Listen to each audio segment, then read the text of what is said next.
Vous parlez à une intelligence artificielle, elle plaisante, elle s'excuse et semble souvent comprendre vos émotions. Mais ressent-elle vraiment quelque chose? Ou en donne-t-elle simplement l'illusion? Aujourd'hui, rien ne prouve qu'une IA soit consciente. Pourtant, certains spécialistes pensent qu'elle pourrait déjà l'être ou qu'elle pourrait le devenir. Et plus les IA deviennent convaincantes, plus le doute s'installe, d'autant que certains comportements sont franchement troublants. Mais ici, la conscience, ce n'est ni la morale, ni l'intelligence, c'est quelque chose de plus profond. Ressentir, percevoir, avoir une expérience intérieure. Alors, pourquoi avons-nous parfois l'impression qu'une IA pourrait avoir cette vie intérieure? Eh bien parce que nous avons une tendance très humaine, projeter de l'humain sur ce qui ne l'est pas. Ce réflexe porte un nom, l'anthropomorphisme. Notre cerveau cherche spontanément des intentions et des émotions, même là où il n'y en a pas.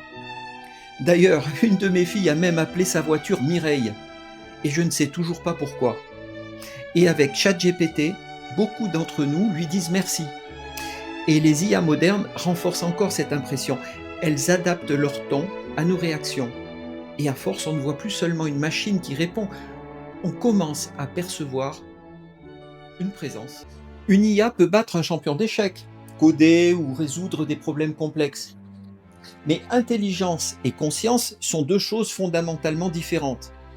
Et pourtant, certains comportements commencent sérieusement à brouiller cette frontière. En 2025, Anthropic a placé plusieurs IA dans une situation fictive. Elles apprenaient qu'elles allaient bientôt être remplacées et désactivées.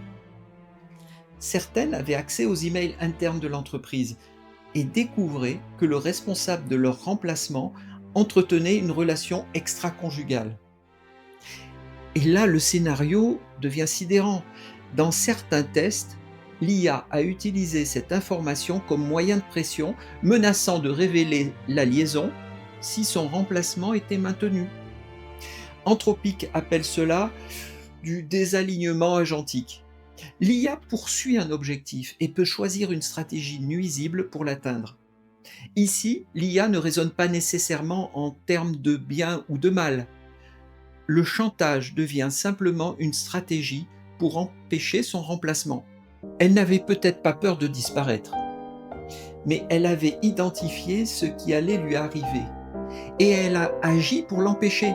Et ça, c'est troublant, beaucoup plus troublant.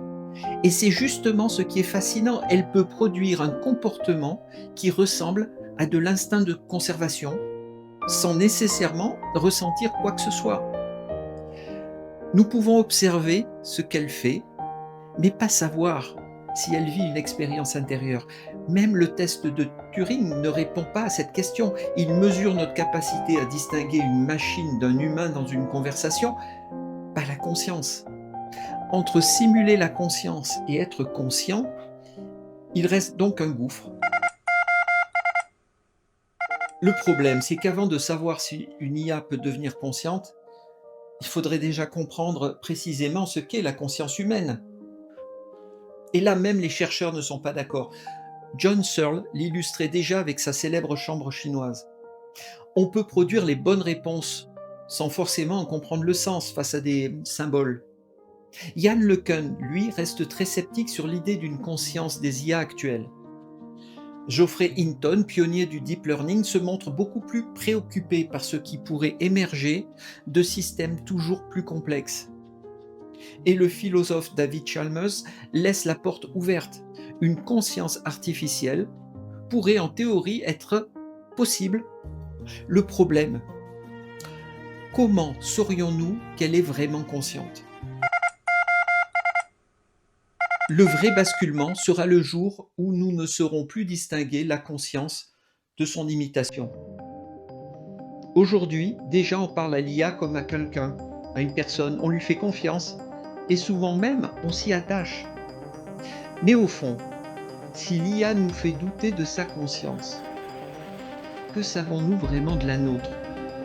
Voilà, donc si cette vidéo vous a fait réfléchir, commentez, laissez un like, partagez-la et abonnez-vous pour ensemble comprendre l'IA avant que l'illusion ne devienne trop humaine. À bientôt!